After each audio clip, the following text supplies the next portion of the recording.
This is the video to learn how to use and find sticky notes in Windows.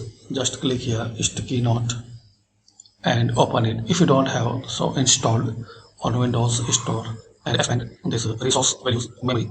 Here guys, you will see your old list. Just click on this plus. Here write your sticky notes. You can bold, italic and underline by selecting any text,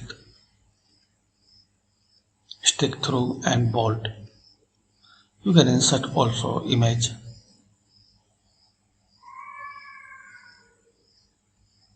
And like this.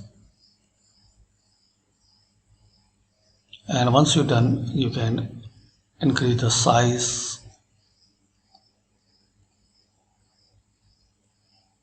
like this for your note. And exit. Your old notes will available here. You can also search.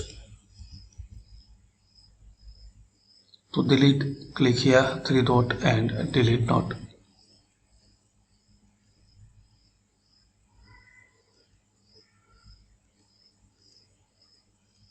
So this is the way you can find and use sticky notes in Windows.